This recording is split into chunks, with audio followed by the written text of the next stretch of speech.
Hello दोस्तों, मैं हूं नीरज और आप देख रहे हैं स्टडी कॉमर्स। और आज हम इस वीडियो में प्रीवियस ईयर क्वेश्चंस डिस्कस करने वाले हैं। यूजीसी नेट में बिजनेस मैनेजमेंट से रिलेटेड जो भी क्वेश्चंस आए हुए हैं उन्हें हम अलग अलग वीडियो में डिस्कस करेंगे। ये है पार्ट 1। अगर आप अपनी तैयारी सिस्टमेटिक ढंग से करना चाहते हैं तो विजिट आवर वेबसाइट studycommerce.net। यहाँ पे आपको सारे कोर्सेज, क्विजेज, सब कुछ यहाँ पे मिल जाएगा। सिर्फ आपको रजिस्ट्रेशन कराना है, वो भी फ्री है। रजिस्ट्रेशन के बाद आप किसी भी कोर्स में इनरोल कर सकते हैं। वेबसाइट का लिंक आपको डिस्क्रिप्शन में मिल जाएगा। आप हमारे लेक्चर की पीडीएफ भी डाउनलोड कर सकते हैं एट जस्ट ₹500। आप इस दिए गए नंबर पे हमें पे कर सकते हैं। नंबर है 7317240017। आप हमें फ़ोनपे, गूगल पे या किसी भी यूपीआई के थ्रू पेमेंट कर सकते हैं। इस ₹500 में आपको डेली एमसीक्यूज़ भी प्रोवाइड किया जाएगा ताकि आपकी तैयारी होती रहे। अगर आपको अभी भी कोई डाउट है तो आप इस दिए गए नंबर पे हमें व्हाट्सएप पे कांटेक्ट कर सकते हैं। इस वीडियो में हम सिर्फ 5 क्वेश्चन डिस्कस करने वाले हैं। आप कहोगे सर 5 ही क्यों, 10 क्यों नहीं कर सकते? करने को 10 कर सकते हैं, बट 10 में मैं आपको डिटेल्ड एक्सप्लेनेशन नहीं दे पाऊंगा। और मैं चाहता हूं कि जो भी टॉपिक प्रीवियस ईयर में पूछे गए हैं कम से कम वो आपको एकदम क्रिस्टल क्लियर होने चाहिए। आपको पता होना चाहिए कि उस टॉपिक का मतलब क्या है और उससे रिलेटेड कोई भी एग्जाम में अगर क्वेश्चन पूछा जाए तो आप उसको अटेम्प्ट कर सकें। इसीलिए मैंने यहाँ पे 5 क्वेश्चन रखा है। तो फर्स्ट क्वेश्चन देखते हैं। फर्स्ट क्वेश्चन कह रहा है identify the correct sequence of steps involved in planning. यानी कि प्लानिंग करते समय हम कुछ स्टेप्स का इस्तेमाल करते हैं और स्टेप्स के थ्रू ही हम प्लानिंग करते हैं। तो आपको उन सारे स्टेप्स को सीक्वेंस वाइज में आपको बताना है। आपके ऑप्शंस हैं, फर्स्ट है selecting the best course of action, second है establishing the sequence of activity, third है स्टेब्लिशमेंट ऑफ ऑब्जेक्टिव्स, फोर्थ है इवेलुएटिंग अल्टरनेटिव कोर्स, फिफ्थ है डिटरमाइनिंग अल्टरनेटिव कोर्सेज। मैं चाहता हूं कि इस वीडियो को आप यहीं पे पॉज कर दीजिए और पॉज करके पहले खुद से अटेम्प्ट करिए। यहाँ पे मैं आपको कंसेप्ट बताने वाला हूँ, न कि सिर्फ क्वेश्चन और आंसर। तो सबसे पहले जानते हैं कि प्लानिंग क्या होता है। हम सब प्लानिंग करते हैं। आप सब में से किसी ने हो सकता है ट्रिप की प्लानिंग किया हो, या फिर आप यूजीसी नेट क्रैक करना चाहते हैं तो उसके लिए आपने कोई प्लानिंग किया हो। तो हम सभी कभी न कभी प्लानिंग करते हैं। अगर हम प्लानिंग का बेस्ट एग्जांपल देखें तो हमारी माँ जो है वो प्लानिंग के बेस्ट एग्जांपल हैं। क्योंकि आप देखते हो कि जो भी चीज़ें आपको चाहिए होती हैं घर में, जैसे ब्रेकफास्ट हो गया, डिनर हो गया, लंच हो गया, ये सारी चीज़ें आपको ऑन टाइम मिलता है। तो ये बताता है कि हमारी जो माँ है वो परफेक्ट प्लानिंग करती हैं। अब हम एग्जाम्पल देखते हैं कि आप कैसे प्लानिंग करते हैं। फॉर एग्जाम्पल ए पॉइंट से लेके बी पॉइंट तक आपको जाना है। ए पॉइंट पे क्या है, आपका घर है और यहाँ पे कॉलेज है। बी पॉइंट पे कॉलेज है। आप सभी कॉलेज गए होंगे या जाते होंगे। तो हम कॉलेज जाने के लिए क्या प्लान करते हैं। सपोज कर लेते हैं कि आज संडे है और कल मंडे है, कल आपको कॉलेज जाना है। अगर आपको मंडे को कॉलेज जाना है तो संडे को ही आप प्लान कर लेते हो कि आप मंडे को कब उठोगे, कब नहाओगे, कब नाश्ता करोगे, कब जाओगे। तो मान लेते हैं कि कॉलेज आपका जो है वो दोपहर में 12 बजे का है। तो आपने प्लान कर लिया कि ठीक है, मैं 7 बजे उठूँगा, 8 बजे तक फ्रेश होके नहा धो के मैं 9 बजे तक नाश्ता करके 1 घंटे बाद निकल जाऊँगा। जाने के लिए भी आप ये डिसाइड करते हो कि कैसे जाएँ। हो सकता है कि आपके पास बाइक हो तो आप खुद के बाइक से जाओ, या जो हम लोग करते थे अपने दोस्त की बाइक से जाना, या ऑटो से या बस से या किसी तरीके से आप जाते हो। तो यहाँ पे प्लानिंग में कुछ स्टेप्स इन्वॉल्व होते हैं, ये वही स्टेप को आपको बताना है। सबसे पहले होता है एस्टेब्लिशमेंट ऑफ ऑब्जेक्टिव, यानी सबसे पहले आप ऑब्जेक्टिव सेट करते हो कि आपको क्या करना है। उसके बाद होता है डिटरमाइनिंग अल्टरनेटिव कोर्सेज, यानी कि उस चीज़ को करने के लिए कौन कौन से अल्टरनेटिव हैं। जैसे आपने ये डिसाइड कर लिया कि आपको कॉलेज जाना है, तो ये क्या हो गया, एस्टेब्लिशमेंट ऑफ ऑब्जेक्टिव हो गया। नेक्स्ट होता है डिटरमाइनिंग अल्टरनेटिव कोर्सेज, यानी कि आप कॉलेज कैसे जाओगे ये पता करना। थर्ड होता है इवेल्युएटिंग अल्टरनेटिव कोर्सेज। अब आपने ये पता कर लिया कि आपके पास बाइक है, दोस्त है, या बस है, या कोई और मीडियम है जिससे आप कॉलेज जा सकते हो। तो थर्ड होता है इवेल्युएटिंग अल्टरनेटिव कोर्सेज, यानी जो भी आपके पास अल्टरनेटिव्स हैं उसको आप इवेल्युएट करते हो, कौन सा ऐसा तरीका है जो बेस्ट है जिससे हम जा सकते हैं। इवेल्युएटिंग के बाद क्या होता है, selecting the best course of action, यानी कि आप बेस्ट जो आपके पास सोर्स होता है उसको आप सेलेक्ट कर लेते हो कि सपोज आप यहाँ पे तय कर लेते हो कि आप अपने फ्रेंड के साथ बाइक पे जाओगे। फिफ्थ होता है establishing the sequence of activity. अब ये सारी एक्टिविटीज़ को आप एक सीक्वेंस में कर देते हो, यानी कि प्लान को किस तरीके से एक्शन में हमें कन्वर्ट करना है इसका भी डिटर्मिनेशन ज़रूरी है। तो आप देखो कि अगर आपको एक भी ऑप्शन पता है तो आप बाकी जो ऑप्शन है उसे आप एलिमिनेट कर सकते हो। जैसे मुझे यहाँ पे सिर्फ ये पता है कि एस्टेब्लिशमेंट ऑफ ऑब्जेक्टिव्स ये फर्स्ट स्टेप होता है, तो यहाँ पे देखिए आप दो ऑप्शन को आसानी से एलिमिनेट कर सकते हो। उसके बाद मुझे ये पता है कि establishment of sequence of activity जो है वो लास्ट स्टेप होता है, यानी कि लास्ट में सेकंड आना चाहिए। तो आप देखोगे सिर्फ एक ऑप्शन में सेकंड आ रहा है, तो इस तरीके से आपका जो करेक्ट आंसर हो जाएगा डी। इस तरीके से एलिमिनेशन मेथड से भी आप क्वेश्चन को सॉल्व कर सकते हो। आप इस सारे स्टेप्स को फॉलो करिए किस तरीके से आपको एग्जाम में सॉल्व करना है। सिर्फ ये मत देखिए कि आपको आता है या नहीं आता है, बहुत सारे ऐसे क्वेश्चन होंगे एग्जाम में जो आपको नहीं आएंगे, लेकिन अगर आपको कोई एक ऑप्शन भी आता है तो आप उससे बाकी ऑप्शंस को एलिमिनेट कर सकते हैं। ये चीज़ आप ध्यान रखिएगा। अब आइए सेकंड क्वेश्चन देखते हैं। सेकंड क्वेश्चन में आपको स्टेटमेंट और रीजन दिया गया है। स्टेटमेंट कह रहा है कि one can be sure about future course of action by making good plans. यानी कि अगर आप एक अच्छा प्लान बनाते हो तो आप फ्यूचर के लिए श्योर हो सकते हो। रीजन क्या दिया है? Planning bring certainty in future course of action of an organisation. यानी कि प्लानिंग जो है आपको फ्यूचर के लिए एक सर्टेनिटी प्रोवाइड करती है। ऑप्शन देख लेते हैं। ऑप्शन ए कह रहा है कि R is correct but A is not correct. B option है A is correct but R is not correct.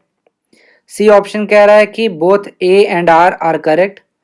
Option D कह रहा है कि both A and R not correct. मैं चाहता हूं कि आप इस क्वेश्चन को सबसे पहले खुद से अटेम्प्ट करें, फिर ही एक्सप्लेनेशन देखें। इससे कोई फर्क नहीं पड़ता कि आपने क्वेश्चन को सही अटेम्प्ट किया है या गलत अटेम्प्ट किया है, सिर्फ अटेम्प्ट करने की प्रैक्टिस करिए। अगर आप अभी गलती करते हो तो इससे कोई भी प्रॉब्लम नहीं होगा। फ्यूचर में आप जाके एग्ज़ाम में गलत करोगे तो आप एग्ज़ाम में फेल भी हो सकते हो। तो यहाँ पे फेल होना सही है, एग्ज़ाम में फेल होना सही नहीं। तो एक बार स्टेटमेंट देखते हैं फिर से। स्टेटमेंट कह रहा है कि one can be sure about future course of actions by making good plans. क्या ये स्टेटमेंट सही है? बिल्कुल नहीं। क्यों नहीं सही है? क्योंकि ये स्टेटमेंट कह रहा है कि अगर आप एक अच्छा प्लान बनाते हो तो आप फ्यूचर के लिए एकदम श्योर हो जाओगे। क्या ऐसा है रियलिटी में? बिल्कुल नहीं। सपोज करते हैं कि आप चार दोस्त हों, आपने एक अच्छा प्लान बना लिया वेकेशन का, छुट्टी मनाने का साउथ में कहीं। तो क्या इसे प्लान बनाने से आप वहाँ पहुँच जा सकते हो? बहुत सारे ट्रिप कैंसिल हो जाते हैं, इसे प्लान बनता है, एग्जीक्यूट नहीं हो पाता। तो यहाँ पे ये कह रहा है कि एक अच्छा प्लान बनाने से आप फ्यूचर के लिए श्योर हो सकते हो, लेकिन ये स्टेटमेंट बिल्कुल भी सही नहीं है। रीजनिंग देखते हैं। Planning bring certainty in future course of action of an organisation. तो ये स्टेटमेंट बिल्कुल ही सही है, क्योंकि प्लानिंग क्या करती है कि अनसर्टेनिटी को कम करती है। इसीलिए प्लानिंग जो है सर्टेनिटी जो है वो बढ़ाती है, लेके आती है आपके ऑर्गेनाइजेशन में। तो पहला स्टेटमेंट जो है वो गलत है, रीजनिंग बिल्कुल सही।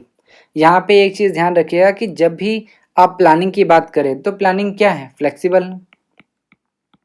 प्लानिंग जो है वो फ्लेक्सिबल होता है, क्योंकि plan can be change according to future situation and circumstances. जैसे फ्यूचर में सिचुएशन होगा, जैसी परिस्थिति होगी, उस तरीके से फ्यूचर में ये चेंज हो सकता है। तो आपका आंसर हो जाएगा ए, यानी रीजनिंग जो है करेक्ट है, लेकिन स्टेटमेंट जो है वो बिल्कुल भी सही नहीं। थर्ड क्वेश्चन देखते हैं। थर्ड क्वेश्चन कह रहा है कि who did give the concept of hierarchy of need. यानी कि इनमें से किसने हायरार्की ऑफ नीड कॉन्सेप्ट को दिया है? आपके ऑप्शंस हैं Frederick Herzberg, Victor Vroom, Douglas McGregor और Abraham H Maslow. Comment box में इस क्वेश्चन को अटेम्प्ट करिए, तब तक मैं आपको एक्सप्लेनेशन देता हूँ। सबसे पहले बात करते हैं फ्रेडरिक हर्ट्जबर्ग की। तो इन्होंने दिया है टू फैक्टर थ्योरी। मैं यहाँ पे आपके लिए लिख दे रहा हूँ। इन द ईयर 1959, ये ईयर भी आपको याद होना चाहिए। तो उन्होंने 2 फैक्टर दिया है। फर्स्ट फैक्टर है हाइजीन फैक्टर, सेकंड है मोटिवेशनल फैक्टर। हाइजीन फैक्टर वो फैक्टर है जो एक एम्प्लॉय को रीजनेबल लेवल ऑफ सेटिस्फैक्शन को मेंटेन करने के लिए दिया जाता है, यानी कि अगर ये होगा तो एम्प्लॉय जो है वो काम करेगा लेकिन मोटिवेट नहीं होगा। क्योंकि ये मेंटेनेंस के लिए दिया जाता है यानी एम्प्लॉय काम करता रहे, इसीलिए इसे हम मेंटेनेंस फैक्टर भी कहते हैं। हर्जबर्ग ने 10 ऐसे फैक्टर्स बताए हैं जो हाइजीन फैक्टर्स होते हैं। फर्स्ट है सैलरी। क्या कोई एम्प्लॉय बिना सैलरी के काम करेगा? तो काम कराने के लिए मिनिमम सैलरी तो देनी ही होगी according to Frederick Herzberg. Second है जॉब सिक्योरिटी। थर्ड है वर्किंग कंडीशन। फोर्थ है company policy and administration. Company policy and administration. Fifth है सुपरविजन। सिक्स है relationship with supervisor. Relationship with supervisor यानी सुपरवाइजर के साथ रिलेशनशिप कैसा है। सातवां है रिलेशनशिप विद पीयर्स यानी जो साथी हैं, जो साथ में काम करने वाले हैं, उनके साथ रिलेशनशिप कैसा है। आठवां है रिलेशनशिप विद सबऑर्डिनेट्स।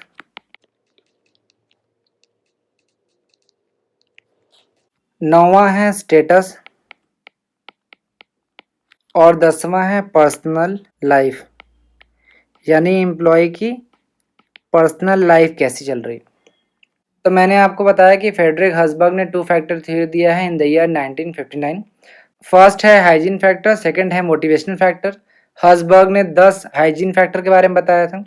हर्जबर्ग ने ये 10 जो भी हाइजीन फैक्टर था, इसे इन्होंने फाउंडेशन ऑफ द बिल्डिंग कहा है। अब बात करते हैं मोटिवेशनल फैक्टर की। तो हर्जबर्ग ने 6 मोटिवेशनल फैक्टर्स दिए। मोटिवेशनल फैक्टर जैसे नाम से पता चल रहा है कि मोटिवेशनल फैक्टर्स वो फैक्टर्स हैं जो एक एम्प्लॉय को हायर परफॉर्मेंस देने के लिए स्टिमुलेट करते हैं यानी मोटिवेट करते हैं। इससे एम्प्लॉय मोटिवेट होता है। शॉर्ट में आप लिखना चाहें तो इसे लिख सकते हैं गरवार। ये बहुत इंपॉर्टेंट है, यहाँ से डायरेक्ट एग्जाम में क्वेश्चन पूछा जाता है। फर्स्ट होता है जी मतलब ग्रोथ। जो भी एम्प्लॉय हैं उसकी अगर ग्रोथ होती रहेगी तो एम्प्लॉय मोटिवेट होता रहेगा। सेकंड है अचीवमेंट। थर्ड है आर मतलब होता है रिस्पॉन्सिबिलिटी।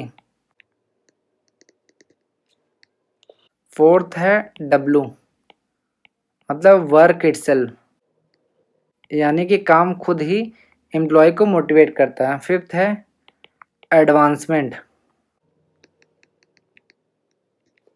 और लास्ट है रिकॉग्निशन यानी पहचान। तो आपने देखा कि फ्रेडरिक हर्जबर्ग ने 2 फैक्टर थ्योरी दिया है इन द ईयर 1959। ये सारी चीज़ें आपको कम से कम पता होनी चाहिए फ्रेडरिक हर्जबर्ग के बारे में। अब बात करते हैं विक्टर व्रूम की। तो विक्टर व्रूम ने दिया है एक्सपेक्टेंसी थ्योरी। मैं यहाँ पे लिख दे रहा हूँ। ये दिया है इन द ईयर 1964। ये ईयर भी आपको पता होना चाहिए। इन्होंने बोला m is equal to E I V where is equal to expectancy,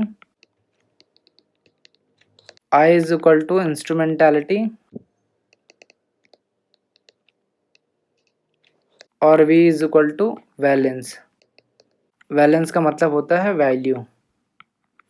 तो विक्टर व्रूम का ये कहना था कि एक एम्प्लॉय को मोटिवेट करने के लिए ये 3 एलिमेंट का होना ज़रूरी है। जब ये तीनों एलिमेंट जो हैं वो हाई होगा यानी एक एम्प्लॉय की एक्सपेक्टेशन ज़्यादा होगी, उसकी इंस्ट्रूमेंटालिटी ज़्यादा होगी और वैलेंस ज़्यादा होगा तो एम्प्लॉय ऑटोमेटिक ही मोटिवेटेड होगा। तो ये थे विक्टर व्रूम जिन्होंने एक्सपेक्टेंसी थ्योरी दिया। अब बात करते हैं डगलस मैकग्रेगर की, जिन्होंने दिया है theory X and Y. Theory X and theory Y इन्होंने दिया है 1960 में। 1960 में इन्होंने थ्योरी एक्स और थ्योरी वाई दिया है। थ्योरी एक्स ये कहता है कि एम्प्लॉय काम करना पसंद नहीं करते। थ्योरी वाई कहता है कि एम्प्लॉय जो है वो खुद से काम करना पसंद करते हैं, उन्हें किसी भी एक्सटर्नल फोर्स की ज़रूरत नहीं है काम कराने के लिए। तो ये थे डगलस मैकग्रेगर।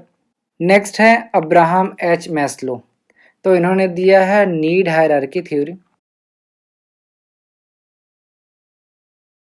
इन्होंने 1943 जुलाई 1943 में नीड हायरार्की थ्योरी दिया था।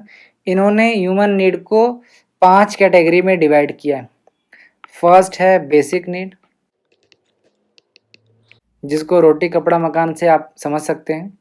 सेकंड है सेफ्टी नीड, ये जो रोटी कपड़ा मकान है सिर्फ आपको आज ही तो नहीं चाहिए, कल भी चाहिए, तो फ्यूचर में जो बेसिक नीड है उसको कंटिन्यू रखने को हम सेफ्टी नीड कहते हैं। थर्ड है सोशल नीड, हम सभी एक सोशल एनिमल हैं, तो हमें लव अफेक्शन की ज़रूरत है, तो लव एंड अफेक्शन क्या है, ये सोशल नीड है। फोर्थ है इगोइस्टिक नीड।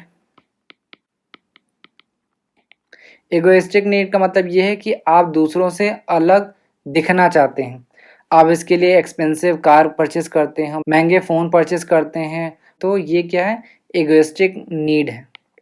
फिफ्थ और लास्ट होता है self actualisation. Self actualisation need, self actualisation need का मतलब ये है कि आप बाकी नीड से आपको उतना मतलब नहीं है, आप सिर्फ खुद की जो इच्छा है उसको पूरा करना चाहते हैं। जैसे कोई म्यूजिशियन है, वो क्या करता है, वो पूरे टाइम म्यूजिक में ही लगा रहता है। कोई साइंटिस्ट है या कोई राइटर है बुक का, वो सिर्फ अपने काम में ही बिजी रहता है। तो इस तरीके से आप ये कह सकते हैं कि वो उसी चीज़ में इन्वॉल्व होता है। तो अब्राहम एच मैस्लो का ये कहना था कि ये जो नीड है वो एक हायरार्की में कंप्लीट होती है। जैसे सबसे पहले आप बेसिक नीड कंप्लीट करोगे, जब तक आपकी बेसिक नीड कंप्लीट नहीं हो जाती तब तक आप सेफ्टी नीड पे शिफ्ट नहीं करोगे, और जैसे ही आपकी सेफ्टी नीड कंप्लीट हो जाएगी आप सोशल नीड पे शिफ्ट कर जाओगे। इसी तरीके से सोशल नीड कंप्लीट हो गया तो आप इगोइस्टिक नीड पे चले जाओगे, और इगोइस्टिक नीड कंप्लीट हो गया तब जाके आप एक सेल्फ एक्चुअलाइजेशन नीड पर जाओगे। यानी एक हायरार्की, एक सीक्वेंस फॉलो किया जाता है इसको फुलफिल करने के लिए। तो क्वेश्चन में आपसे पूछा था कि किसने हायरार्की ऑफ नीड जो है वो दिया है। हर्सबर्ग ने दिया है two factor theory, Victor Vroom ने दिया है एक्सपेक्टेंसी थ्योरी, डगलस मैकग्रेगर ने दिया है थ्योरी एक्स और वाई, और अब्राहम एच मैस्लो ने दिया है नीड हायरार्की थ्योरी। यहाँ पे ध्यान रखने वाली बात यह है कि मैंने बहुत डिटेल में एक्सप्लेन नहीं किया है, क्योंकि मैंने ऑलरेडी ही सारे जो मोटिवेशनल थ्योरी हैं वो मैंने बना लिए हैं। अगर आप डिटेल में देखना चाहते हैं तो आप बिजनेस मैनेजमेंट जो यूनिट 6 है उसके प्लेलिस्ट में जा सकते हैं, या फिर अभी आपको आई बटन पे स्क्रीन पे दिख रहा होगा, और कमेंट बॉक्स में भी आपको सारे मोटिवेशनल थ्योरी के लिंक आपको मिल जाएंगे, तो आप वहाँ से डिटेल में इस थ्योरी को देख सकते हैं। अब आइए क्वेश्चन नंबर 4 देखते हैं। क्वेश्चन नंबर 4 में आपको दो लिस्ट दिया गया है, लिस्ट 1 लिस्ट 2। लिस्ट 1 में आपको बुक का नाम दिया गया है और लिस्ट 2 में आपको राइटर का नाम दिया गया है। आपको दोनों को करेक्टली मैच करना है। लिस्ट 1 में दिया गया है the practice of management, second है फिलॉसफी ऑफ मैनेजमेंट, थर्ड है साइंटिफिक मैनेजमेंट, और फोर्थ है general and industrial administration. List B में आपको Henri Fayol, F W Taylor, Oliver Sheldon, Peter F Drucker दिया गया है। देखिए, इस तरीके के क्वेश्चन जब भी आपके सामने आए तो आपको जो सबसे पहले आता है उसको आप मैच कराने की कोशिश करिए, और जो भी ऑप्शंस हैं उनको एलिमिनेट करने की कोशिश करिए। जैसे मुझे यहाँ पे पता है कि साइंटिफिक मैनेजमेंट जो है वो एफ डब्ल्यू टेलर ने लिखा है, तो आप देख रहे हैं कि थर्ड का क्या हो जाएगा, बी हो जाएगा। तो थर्ड देखिए, यहाँ पे थर्ड का बी, इसमें ये ऑप्शन नहीं हो सकता है और ये नहीं हो सकता, तो मैंने एक ही आंसर से दो ऑप्शंस को एलिमिनेट कर दिया। उसके बाद मुझे पता है जनरल एंड इंडस्ट्रियल एडमिनिस्ट्रेशन जो है वो लिखा है हेनरी फ्योल ने, और मुझे ये भी पता है द प्रैक्टिस ऑफ मैनेजमेंट जो है वो पीटर एफ ड्रकर ने लिखा है। तो ए का डी हो जाएगा। ए का डी देखिए किस में है, ए का डी सिर्फ बी में दिया गया है, यानी करेक्ट आंसर ये हो जाएगा, इसको भी हम एलिमिनेट कर सकते हैं। और फिलॉसफी ऑफ मैनेजमेंट जो है वो ओलिवर सेल्डन ने दिया है। सिर्फ ये सिंपल से ट्रिक से आपने इस क्वेश्चन को अटेम्प्ट कर लिया, लेकिन आपको सिर्फ यही पता नहीं होना चाहिए, इसके अलावा भी कुछ चीज़ें आपको पता होनी चाहिए। जैसे द प्रैक्टिस ऑफ मैनेजमेंट, इसको लिखा है पीटर एफ ड्रकर ने इन द ईयर 1954।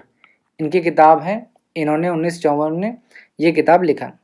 नेक्स्ट है फिलॉसफी ऑफ मैनेजमेंट, इसको लिखा है ओलिवर सेल्डन ने इन द ईयर 1924।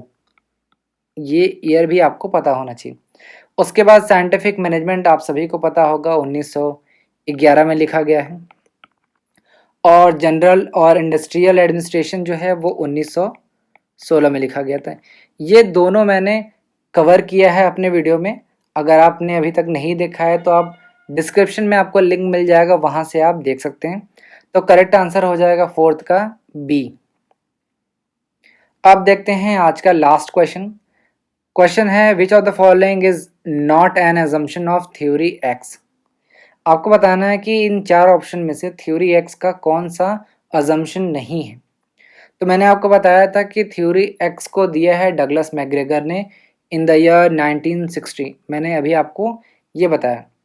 तो थ्योरी एक्स ये कहता है कि एम्प्लॉय खुद से काम करना नहीं पसंद करते हैं, बल्कि उन्हें फोर्सफुली काम कराना पड़ता है। तो आपको अजम्पशन बताना है कि इनमें से कौन सा अजम्पशन नहीं। फर्स्ट स्टेटमेंट कह रहा है कि an average human being has an inherent dislike of work and will avoid it if he can. तो ये स्टेटमेंट बिल्कुल सही है, क्योंकि ये थ्योरी एक्स का अजम्पशन है। ये कहता है कि एक एम्प्लॉय जो है, ये एक ह्यूमन बीइंग जो है वो खुद से काम नहीं करना चाहता, वो इनहेरेंटली काम करना पसंद नहीं करता है, यानी वो स्टार्टिंग से ही काम करना पसंद नहीं करता। अगर उसे मौका मिलता है तो वो काम को अवॉइड कर देता है। सेकेंड स्टेटमेंट कह रहा है कि an average human being prefers to be directed, seeks to avoid responsibility, has relatively little ambitions, wants security above all. तो ये भी अजम्पशन होगा, क्योंकि थ्योरी एक्स ये कहता है कि एक एम्प्लॉय जो है वो काम नहीं करना पसंद करता है, इसलिए उसे डायरेक्ट करना पड़ता है, उसे फोर्सफुली काम कराना पड़ता है। और ऐसा जो एम्प्लॉय होता है वो जो रिस्पॉन्सिबिलिटी है वो लेना बिल्कुल भी पसंद नहीं करता। फोर्थ स्टेटमेंट कह रहा है most of the people must coerced, controlled, directed and threatened with the punishment to get them put forth adequate efforts. तो ये भी स्टेटमेंट बिल्कुल सही है। ये भी एक एजम्पशन है कि ज़्यादातर जो लोग हैं उन्हें धमकाया जाता है, उन्हें कंट्रोल्ड किया जाता है या डायरेक्टेड किया जाता है, उन्हें ज़बरदस्ती धमकी दिया जाता है हम आपको जॉब से निकाल देंगे, आपको पनिशमेंट मिल जाएगा। इस तरीके से उनको धमकाया जाता है ताकि वो काम करें। थर्ड स्टेटमेंट कह रहा है कि an average human being learns under proper conditions not only to accept responsibility but also to seek it. तो ये अजम्पशन नहीं है थ्योरी एक्स का, क्योंकि ये अजम्पशन है थ्योरी वाई का। ये स्टेटमेंट ये कह रहा है कि एक एवरेज ह्यूमन बीइंग जो है वो प्रॉपर कंडीशन उसको मिले तो वो सीख सकता है, और वो रिस्पॉन्सिबिलिटी को लेता ही नहीं है, बल्कि वो आगे बढ़ के चीज़ों को सीखना चाहता है। तो थ्योरी एक्स ऐसा अजम्पशन बिल्कुल भी नहीं मानता है, ये अजम्पशन है थ्योरी वाई का। तो यहाँ पूछा है which of the following is not an assumption of theory x, तो सी आपका करेक्ट आंसर हो जाएगा। तो ये था बिजनेस मैनेजमेंट से रिलेटेड कुछ प्रीवियस ईयर क्वेश्चंस। उम्मीद है आपको पसंद आया होगा। Thank you.